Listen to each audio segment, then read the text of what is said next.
नमस्कार, आप देख रहे हैं 4 PM और मैं हूं अभिषेक मिश्रा। देखिए, बिहार में ये तो तय है कि बिहार के मुख्यमंत्री नीतीश कुमार इस्तीफा देने जा रहे हैं और जाहिर है नीतीश कुमार अगर इस्तीफा देने जा रहे हैं तो यह भी तय है कि बिहार में नई सरकार का गठन होना है।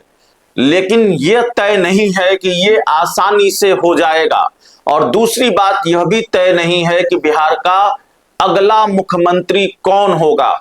सम्राट चौधरी भारतीय जनता पार्टी के कोटे से अगर कोई मुख्यमंत्री होगा तो सम्राट चौधरी होंगे।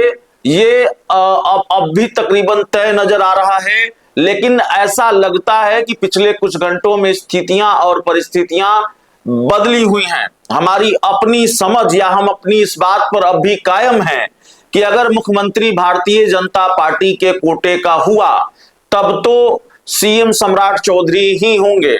लेकिन कुछ घटनाक्रम ऐसे सामने आए हैं जिसकी वजह से ऐसा लग रहा है कि क्या अंदर खाने भारतीय जनता पार्टी के अंदर खाने भी बहुत सारा खेल हो रहा है। बीजेपी के अंदर भी कोई दूसरी खिचड़ी पक रही है और ये सस्पेंस और बढ़ गया है कि क्या वाकई सम्राट चौधरी ही सीएम होंगे बिहार के अगले, या फिर भारतीय जनता पार्टी पर्ची पॉलिटिक्स ही करेगी, पर्ची वाला सीएम ही लेकर आएगी।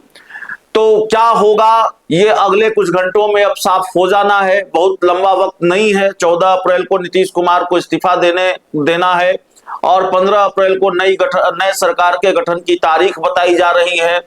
तो सम्राट चौधरी की बात हम इसलिए कर रहे हैं क्योंकि एक वक्त पर तो ये तय माना ही जा रहा था और मैं फिर इस बात को दोहरा रहा हूं कि मेरी अपनी समझ यही कहती है कि सम्राट चौधरी ही बिहार के अगले मुख्यमंत्री हो सकते हैं। अगर भारतीय जनता पार्टी के कोटे से मुख्यमंत्री बनना है और जेडीयू और भारतीय जनता पार्टी के बीच कोई बड़ी लड़ाई या बड़ा टकराव सीएम की कुर्सी को लेकर नहीं हुआ, जो कि दिख रहा है कि सीएम की कुर्सी को लेकर जनता दल यूनाइटेड भी ऐसा लगता है अड़ी हुई है। विजय चौधरी का बयान, नीरज कुमार के पोस्टर, नीरज कुमार का बयान और अंदर खाने से निकल रही कुछ जानकारियां बहुत सारी चीजें बता रही हैं, बहुत सारे संकेत दे रही हैं। तो सम्राट चौधरी की बात हमने इसलिए की क्योंकि कल एक बड़ा घटनाक्रम हुआ। सम्राट चौधरी पार्टी के महत्वपूर्ण कार्यक्रम से नदारद रहे।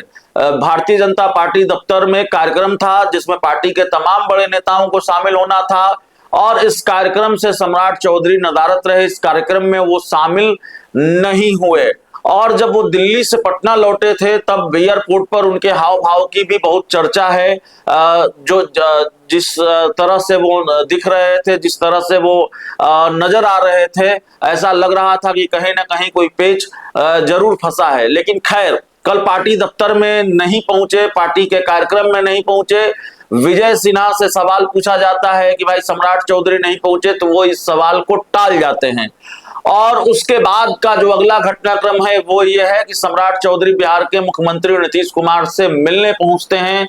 सीएम नीतीश कुमार से सम्राट चौधरी की मुलाकात होती है। विजय सिन्हा, मंत्री लखेंद्र पासवान, सबकी मुलाकात होती है। तो बीजेपी के 3-4 बड़े नेता पहुंचते हैं जो सरकार में मंत्री हैं, डिप्टी सीएम हैं। नीतीश कुमार से मुलाकात के बाद विजय सिन्हा राज्यपाल से मिलने पहुंचते हैं और तकरीबन आधे घंटे तक उनकी लोक भवन में राज्यपाल से मुलाकात होती है।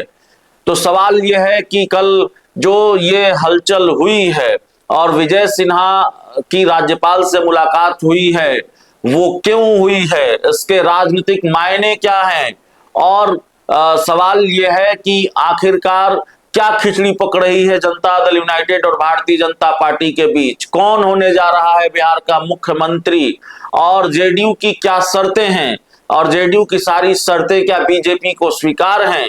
और मामला यह भी कि क्या जनता दल, जैसा कि विजय चौधरी ने कहा कि जेडीयू और बीजेपी के बीच सत्ता की हिस्सेदारी का फॉर्मूला पहले से तय है, तो क्या जेडीयू सीएम की कुर्सी पर अड़ी हुई है या मामला महत्वपूर्ण विभागों पर फंसा हुआ है, मामला स्पीकर की कुर्सी को लेकर फंसा हुआ है। ये तमाम तरह के सवाल हैं।